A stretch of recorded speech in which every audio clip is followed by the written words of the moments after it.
Leute, vergesst echt mal für einen Moment diese ganzen langweiligen Standardvorhersagen und trockenen Berechnungen.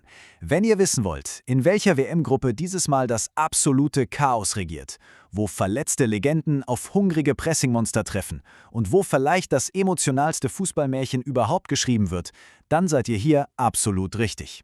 Willkommen zu unserem Deep Dive. Wir nehmen heute die Gruppe J der WM 2026 mal komplett auseinander. Ein echtes taktisches Pulverfass, voller extremer Kontraste, das kann ich euch jetzt schon versprechen. Die ganz große Frage, die uns hier alle umtreibt, lautet natürlich, wer überlebt dieses absolute Chaos? Halten die reinen Wahrscheinlichkeiten stand, wenn eine österreichische Gegenpressingmaschine auf den wankenden Weltmeister trifft? Oder wenn extrem unberechenbare Nordafrikaner auf einen leidenschaftlichen Underdog prallen, der buchstäblich nichts zu verlieren hat? Tja, genau das schauen wir uns jetzt mal genauer an. Erstens der wankende Weltmeister. Also, der amtierende Weltmeister reist natürlich mit gigantischen Erwartungen an. Es ist Messis historischer Last Dance. Lionel Scaloni hat sich dafür taktisch etwas echt Faszinierendes überlegt. Aus einem klassischen 4-3-3 wird bei Ballbesitz eine extrem fluide 3-2-5-Struktur. Die schnüren den Gegner förmlich ein. Aber, und das ist ein riesiges Aber, die Quali-Spieler haben massive Risse im Fundament offenbart. Verliert Argentinien in der Vorwärtsbewegung den Ball, brennt bei schnellen Kontern da hinten regelrecht die Luft. Da sind sie extrem anfällig. Und als ob das taktisch nicht schon genug Kopfschmerzen bereiten würde, kommt jetzt noch ein absoluter Verletzungsalbtraum dazu. Passt auf, Messi laboriert an einer akuten Oberschenkelverletzung.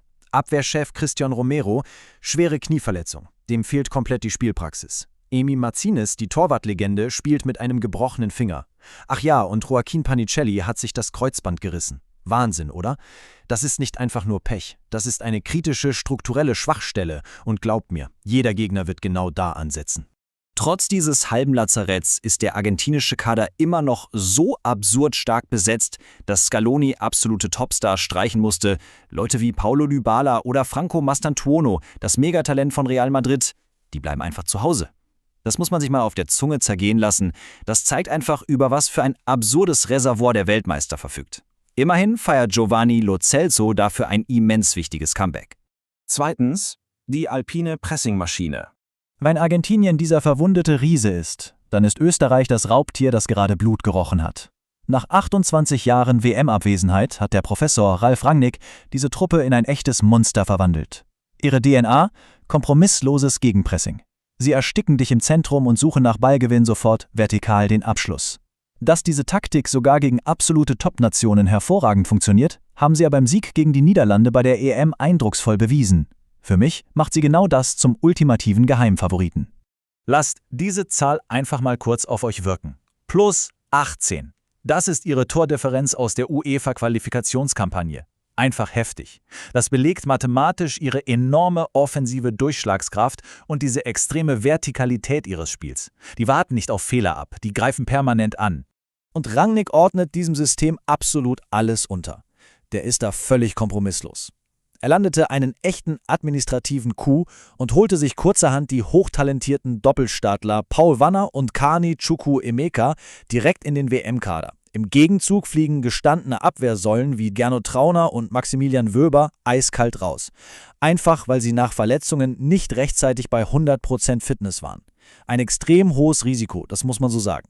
Drittens, die unberechenbaren Wüstenfüchse. Algerien ist nach 12 Jahren Pause so ein bisschen die große Unbekannte dieser Gruppe.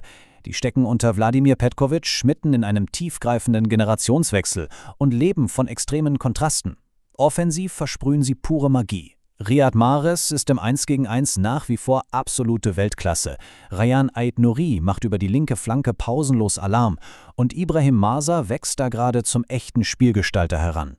Aber defensiv, da herrscht echt taktische Inkonsistenz. Ihr Spielaufbau ist viel zu langsam und bei Ballverlusten fallen sie strukturell oft auseinander. Gegen Nigeria haben die durch Konter unfassbare 3,4 Expected Goals zugelassen, also Chancen im Wert von über 3 sicheren Gegentoren.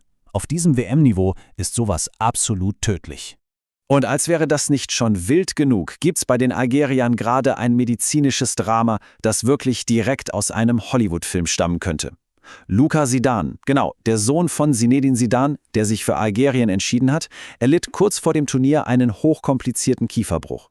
Sein physischer Zustand ist kritisch und das wirft natürlich nochmal eine gewaltige Unsicherheit in diese ohnehin schon wackelige Defensive. Viertens, Jordaniens historisches Debüt.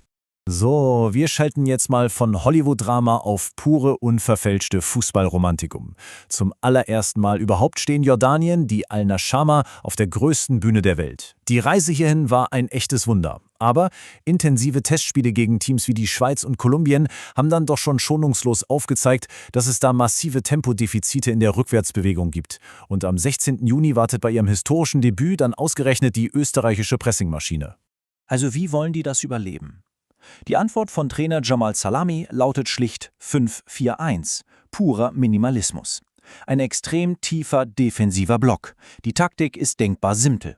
Räume extrem verknappen, den eigenen Strafraum verdichten und einfach irgendwie dem Ansturm der übermächtigen Gegner standhalten. Erschwert wird diese Mission allerdings durch ein massives Dilemma in der Offensive.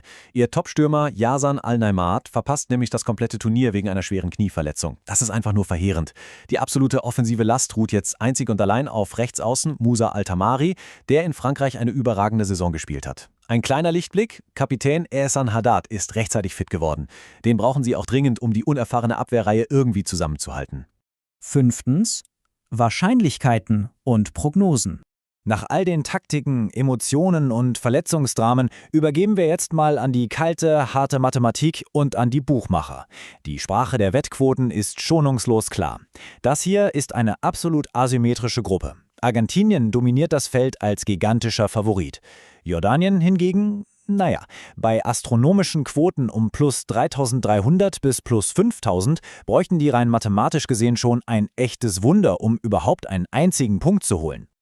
Aber halt, genau hier kommt die Magie des neuen WM-Formats ins Spiel. Der Opta-Supercomputer hat 10.000 Simulationen durchlaufen lassen. Argentinien steht mit 96,8% fast sicher im Achtelfinale. Österreich hat hervorragende 68% und Algerien ist mit knapp 57% extrem gefährlich im Rennen. Und jetzt kommt's. Weil im neuen 48-Teams-Format nun auch die 8 besten Gruppendritten weiterkommen, berechnet der Supercomputer selbst für den absoluten Underdog Jordanien eine Wahrscheinlichkeit von über 40% auf das Achtelfinale. Ein einziger dreckiger Sieg in der Gruppenphase könnte plötzlich reichen. Die Mathematik gibt hier also selbst dem krassesten Außenseiter eine echte Überlebenschance. Und damit sind wir am Ende unserer Analyse angekommen. 4 völlig verschiedene Welten prallen hier auf der ultimativen Bühne aufeinander. Ein wankender, verletzter König, eine unbarmherzige Pressingmaschine, die unberechenbaren Wüstenfüchse mit ihrem Drama im Tor und der pure Außenseiter, der gerade ein ganzes Land zum Träumen bringt. Was denkt ihr? Wird die kalte Logik des Supercomputers recht behalten oder schreibt das Chaos auf dem Platz das Skript komplett neu? Denkt mal darüber nach. Wir sehen uns bei der nächsten Analyse.